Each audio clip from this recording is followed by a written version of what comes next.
প্রিয় শিক্ষার্থীবৃন্দ, তোমাদেরকে সহজে শিখি চ্যানেল থেকে স্বাগতম। আজকে আমরা শিখব কিভাবে একটা অঙ্ক খুব সহজে সুন্দরভাবে সমাধান করা যায়। আমাদের স্টুডেন্টদের মধ্যে সবচেয়ে বেশি বড় ঝামেলা হচ্ছে তারা একটা লাইন অঙ্ক লিখছে, তারপরে লাইনটা কী লিখবে সে এটাই বুঝতে পারে না।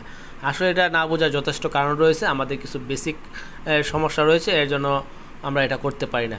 আমি আসলে এই চ্যানেল থেকে তোমাদেরকে খুব বেসিক থেকে একবারে অঙ্ক শেখানোর চেষ্টা করব। যে কোনো বিষয়, অঙ্ক, ইংলিশ, হিসাব বিজ্ঞান সহকারে তোমরা এই বিষয়গুলো জানতে পারবে। তোমাদের কোনো সমস্যা থাকলে আমাকে কমেন্টস করে জানিয়ে দেবে যে স্যার এই বিষয়টা নিয়ে একটু আলোচনা করেন, আমি অবশ্যই আলোচনা করার চেষ্টা করব। চলো কথা না বাড়িয়ে আমরা অঙ্কের সমাধানে চলে যাই। কিভাবে আমরা একটা অঙ্ক সমাধান করতে পারি? প্রথমে তোমাকে কি করতে হবে স্যার? খুব ভালোভাবে প্রশ্নটা পড়তে হবে। তুমি যদি খুব ভালোভাবে প্রশ্ন না পড়ো তাহলে অঙ্ক তুমি বুঝতে পারবে না।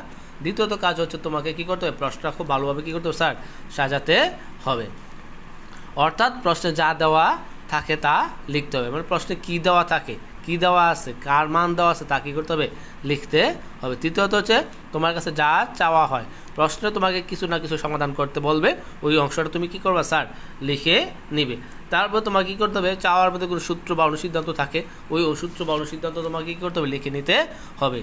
তারপর মান থাকলে মান বসাতে হবে। অনেক সময় দেখা গেছে a=5 বা a+b=3 এমন মান দেওয়া থাকে, বা যে কোনো একটা মান দেওয়া থাকে, তোমাকে মান কি করতে হবে?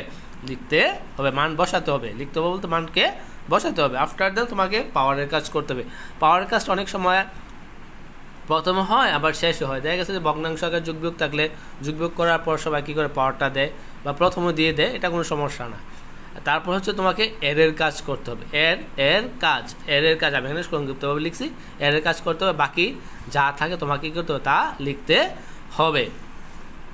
তারপর হচ্ছে তোমাকে প্রথম বন্ধনীর কাজ করতে হবে। এরপর যা থাকে প্রথম বন্ধনী বাদ দিয়ে যে অংশ থাকে ঠিক হুবহু আমরা ওই অংশটা ওইভাবে লিখিয়ে নিব। তারপর হচ্ছে তোমাকে দ্বিতীয় বন্ধনীর কাজ করতে হবে, বাকি সব।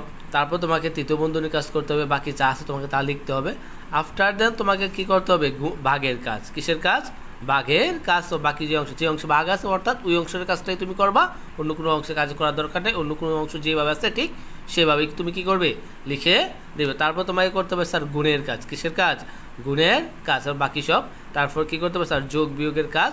ঠিক যেইভাবে আছে ঠিক সেইভাবে তোমাকে কী করতে হবে? সর্বশেষে তোমার কাছে উত্তর চলে আসবে। এইভাবে একটি অঙ্ক কী করতে হয়? সমাধান করতে হয়। আমরা অবশ্যই পরবর্তী ভিডিওতে এই স্ট্রাকচার অনুযায়ী কীভাবে একটা সমাধান করতে হয় আমরা এটা তোমাদেরকে দেখিয়ে দেব।